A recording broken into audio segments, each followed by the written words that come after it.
परशुराम जी को प्रणाम करते हुए मंच पर बैठे विप्र फाउंडेशन के सारे पदाधिकारी, राजस्थान सरकार पर आपको सच्ची लगेगी, क्योंकि मुझे पता परशुराम की जय जब होगी जब हमारे घर के बच्चों को रोजगार मिलेगा।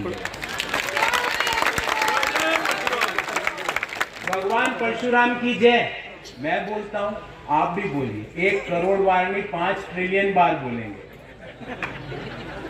पर भगवान परशुराम जी की जय वास्तव में उस दिन होगी जब देश के सिविल सर्विस का रिजल्ट आएगा और पहले 100 बच्चों के नाम के उपनाम के आगे व्यास, उपाध्याय, शर्मा, त्रिपाठी लगा हुआ होगा। उस दिन भगवान परशुराम की जय हो जाएगी। मुझे अभी सुनने को मिला कि ये क्षेत्र पढ़ाई में और क्षेत्रों से उन्नत है। अच्छा, गर्व है मुझे इस बात का, पर उन्नत होने से काम नहीं चल रहा है, क्योंकि हमें सिर्फ अपने बच्चों को सिर्फ मास्टर नहीं बनाना है, हमें हमारे बच्चों को कलेक्टर बनाना है, कंपनियों में सीईओ बनाना है, हमें हमारे बच्चों को देश का प्रतिनिधित्व करने वाला बच्चा बनाना है। हम क्यों ऐसा सोचें? और एक बड़ी रॉन्ग फीलिंग है। आदरणीय राजस्थान सरकार के शिक्षा मंत्री जी हैं, मैं माफी चाहता हूं अगर कुछ गलत उनको लगा हो तो, पर हम सिर्फ क्लास में पढ़ाने के लिए पैदा नहीं हुए, हम देश का प्रतिनिधित्व करने के लिए पैदा हुए, हम देश को आगे ले जाने के लिए पैदा हुए, हम सर्व समाज को आगे ले जाने के लिए पैदा हुए। और वो कैसे होगा? वो ऐसे ही नहीं होगा कि आप लोग आए और हम सब दोनों मुट्ठी बंद करके बोले नहीं, उससे नहीं होगा, नहीं होगा। उससे सकारात्मक ऊर्जा आएगी, पर वो जब होगा जब हम सबसे पहला अपना आशीर्वाद दूसरों को नहीं, सबसे पहले अपने खुद के बच्चे को देंगे। और ये आशीर्वाद तथास्तु करने से नहीं होगा। आप बोलो तथास्तु, नहीं होगा।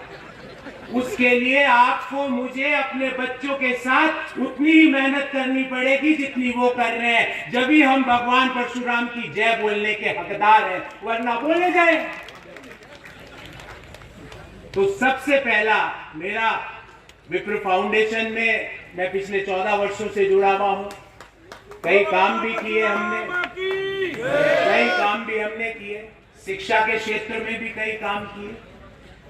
पर अब समय ये आ गया है कि अगर हम, सुशील जी कह रहे थे कि इतना उन्नत समाज है यहाँ का कि हमें सीखना, बिल्कुल हम सीख रहे हैं सुशील जी, पर एक प्रस्ताव आज पारित होगा, और वो प्रस्ताव ये होगा कि अगले वर्ष सिविल सर्विस के 100 पहले होंगे, तो वो प्रस्ताव पारित होना चाहिए। जब प्रदेश का आरएस की परीक्षा का रिजल्ट आए तो उस पहले 100 बच्चों में 5 बच्चे, 10 बच्चे हमारे समाज के हो, ये प्रस्ताव पारित होना चाहिए, इसकी जरूरत है। जब आईआईएम के कैट का रिजल्ट आए तो उसमें पहले 100 में 20 बच्चों का उपनाम उपाध्याय, त्रिपाठी, शर्मा होना चाहिए, इसकी जरूरत है। हम किसी और समाज को कम नहीं आंकते, हम तो समरसता वाले लोग हैं। सर्वे भवन्तु सुखिनः। हम तो वसुदेव कुटुंबकम की जीती जागती इमारत लेके चलते हैं। हम किसी की लाइन कट करके आगे नहीं बढ़ना चाहते, पर हमारी लाइन जो छोटी हो रही है उसको बढ़ाने की जरूरत है।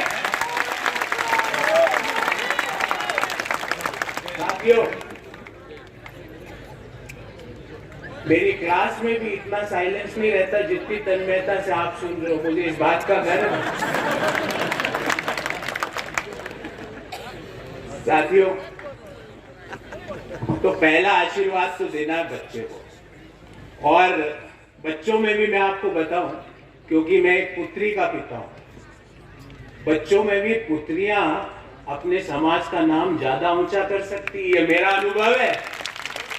तो अगर आशीर्वाद देने में कंपैरिजन हो तो थोड़ा वहां ज्यादा रखने का है, क्योंकि वहां पे रिजल्ट ज्यादा मिलेगा। कम आउटपुट में कम इनपुट में ज्यादा आउटपुट है वहां पर। तो पहला आशीर्वाद तो देना है अपने घर के बच्चों को, फिर बाहर तथास्तु और सब देंगे। और दूसरी बात, मैं किसी कर्मकांड या समाज के जो लोग काम कर रहे हैं उसके खिलाफ नहीं हूं, मैं उसमें विश्वास करता हूं, पर मैं उसमें विश्वास रखने के साथ साथ वैज्ञानिक शिक्षा में भी विश्वास रखता हूं, क्योंकि विज्ञान आधारित शिक्षा ही हमें आगे ले जा सकती है। इतिहास गवाह है, कोई भी मुल्क, कोई भी समाज, कोई भी जाति, कोई भी धर्म आगे नहीं बढ़ पाया जब तक वहां पे वैज्ञानिक आधारित शिक्षा नहीं पहुंची। सिर्फ विज्ञान आधारित शिक्षा देश को और समाज को आगे ले जा सकती है। तो हमें जो हम काम कर रहे हैं उसका मैं खिलाफत नहीं, मुझे गर्व है उसका, पर साथ में विज्ञान आधारित शिक्षा, हायर एजुकेशन, जो हमें, हमारे बच्चों को, हमारे समाज को आगे ले जा पाए, ऐसा आशीर्वाद आपको देना है और उसके लिए मेहनत आप ही को करनी है और कोई नहीं कर सकता। दूसरा आशीर्वाद भी मांगने आया हूं आपसे और बड़े हर्ष से कह रहा हूं। मुझे यहां बैठा था तो समारोह में पॉलिटिकल बात नहीं करते हो, मैंने कहा मैं अपने परिवार के साथ पॉलिटिकल बात नहीं कर रहा हूं और आज मैं परिवार के साथ बैठा हूं और ना कर सकता हूं, मेरी वाणी से निकलेगा ही नहीं। फिर सुशील जी ने मुझे और छेड़ा तो मैंने कहा मैं पॉलिटिकल बात सिर्फ डिबेट्स में करता हूं, उसके अलावा नहीं करता। साथियों, दूसरा आशीर्वाद हमें देना है। अभी पूरे प्रदेश में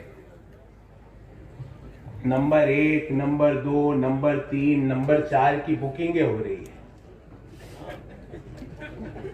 कोई कह रहा हम नंबर 1 बन जाएंगे, कोई कह रहा 3 बन जाएंगे, कोई 4 पे आ गया, कोई 2 की बात कर रहा है। हम तो ये कह रहे हैं कि जितनी हमारी लोकतंत्र में संख्या है उतना हमें प्रतिनिधित्व दे दो, 1 से 10 तक हम ही दिखेंगे और कोई नहीं आएगा। हमारी जितनी संख्या है उतना हमें प्रतिनिधित्व मिलना चाहिए, ये हमारा हक है। हम कोई खैरात मांगने यहाँ नहीं आए। हमारे जितने सर हैं उतनी संख्या हमें असेंबलीज में और पार्लियामेंट में मिलनी चाहिए, कोई खैरात मांगने नहीं आए, किसी का हक छीनने के लिए यहाँ नहीं आए, या इकट्ठा किसी का हक छीनने के लिए नहीं आए। हम तो लोगों को बढ़ाते हैं, उनको प्रोत्साहित करते हैं, पर खुद को हतोत्साहित करके अब हम प्रोत्साहित नहीं कर सकते। बहुत हो गया।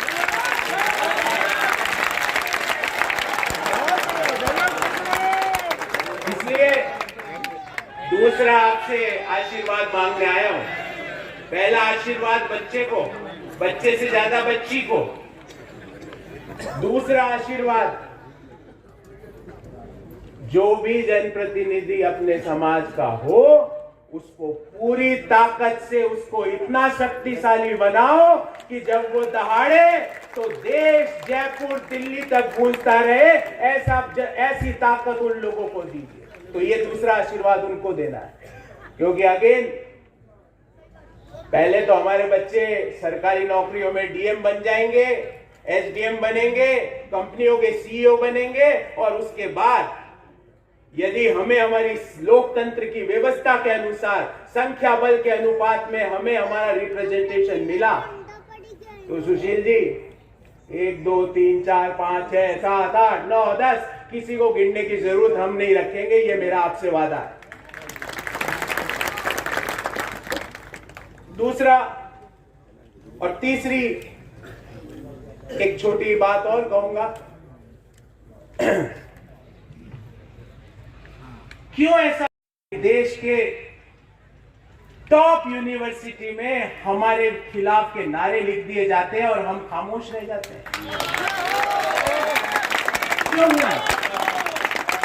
क्यों हुआ ऐसा? हम ये नहीं कह रहे कि दूसरों के खिलाफ लिखो, ना ब्राह्मण लिख सकता है, परशुराम की संतान सिर्फ खुद आगे बढ़ता है, कोई पीछे छूट जाता है तो उसको खींच लेता है। पर अब समय यह नहीं है कि हम लोगों को आगे करें और खुद पीछे रह जाए, वो समय नहीं है। 60,000 से ज्यादा यहां पर मेरे भाई, माताएं, बहनें बैठी है। क्या हम एक स्वर से ये नहीं कह सकते कि अब हमारे विरोध का नारा हम स्वीकार नहीं करेंगे, नहीं करेंगे, नहीं करेंगे? कान खोल के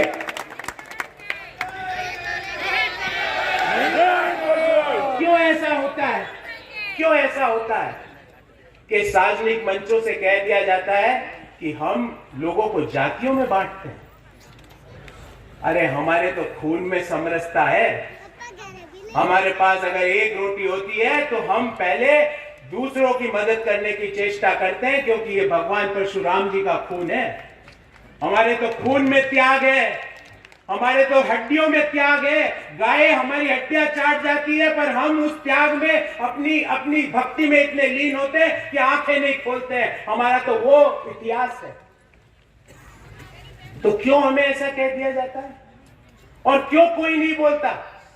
सुशील जी, इसकी भी प्रस्ताव होना चाहिए कि विप्र फाउंडेशन ब्राह्मणों के विरोध में, विप्रों के विरोध में एक शब्द भी स्वीकार नहीं करेगा, भले ही वो कितना भी बड़ा आदमी बोलता है।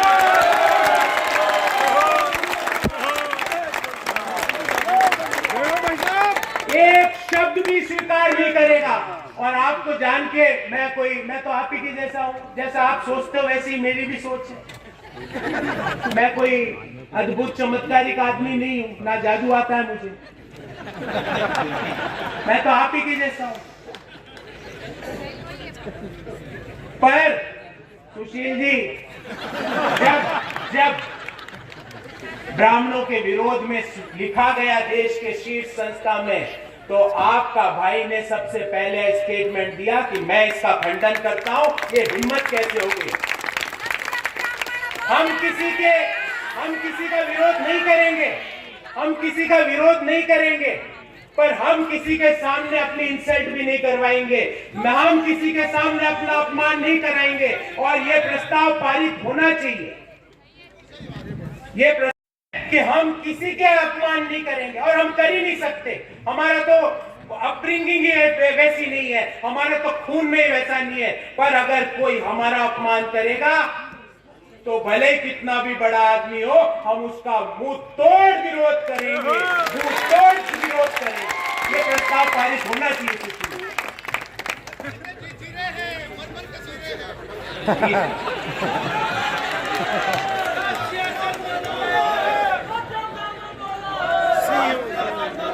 वक्ता महोदय को बोलने दीजिए। समय तकरीबन साल के 365 दिन कोई ना कहीं ओरेशन देता हूं, पर जितना आनंद आज मुझे आ रहा है,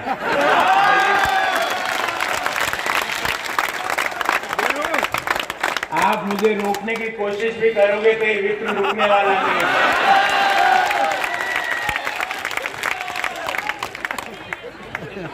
तो साथियों, दो आशीर्वाद, पहला बेटी को, उसके बाद बेटे को, उसके बाद राजनीति में हमारे संख्या के अनुसार हमारा प्रतिनिधित्व,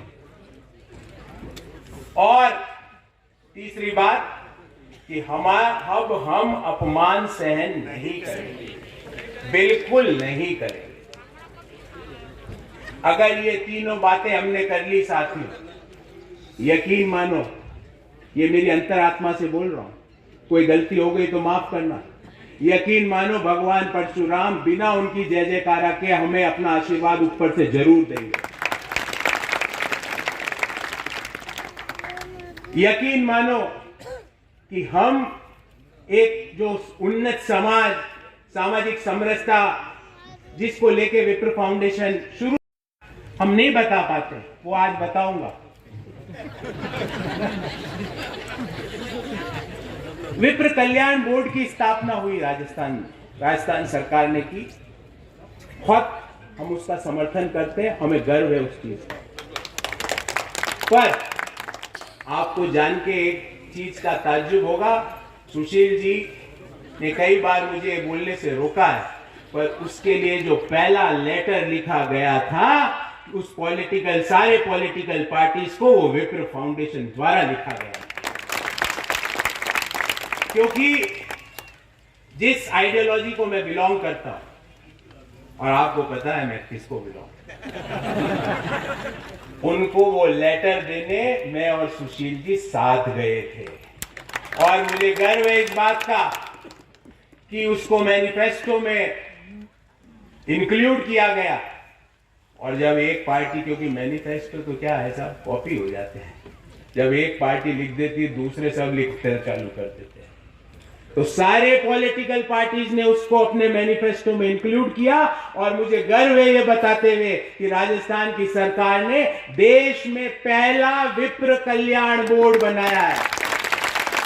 और उससे ज्यादा गर्व इस बात का है कि उसका पूरा जो ब्लूप्रिंट है वो विप्र फाउंडेशन ने तैयार किया था। तो ज्यादा लंबी बात नहीं कहूंगा, मैं सिर्फ ये चाहूंगा कि एक बार हम दोनों हाथ उठा के भगवान परशुराम जी की जय बोले। बोलो भगवान परशुराम जी की जय। ये आवाज है ना, ये बांसवाड़ा तक पहुंची। पहले तो जयपुर पहुंचानी है और उसके बाद दिल्ली पहुंचानी है। बोलो भगवान परशुराम जी की जय। भगवान परशुराम जी की बहुत बहुत धन्यवाद। जय हिंद। बहुत बहुत धन्यवाद। ओजस्वी वक्तव्य प्रदान किया। अब मैं आमंत्रित करना चाहूंगा बांसवाड़ा डूंगरपुर संसदीय क्षेत्र के लोकप्रिय सांसद महोदय परम सम्माननीय कनकमल जी कटारा साहब, उनके लिए जोरदार ताली बजाकर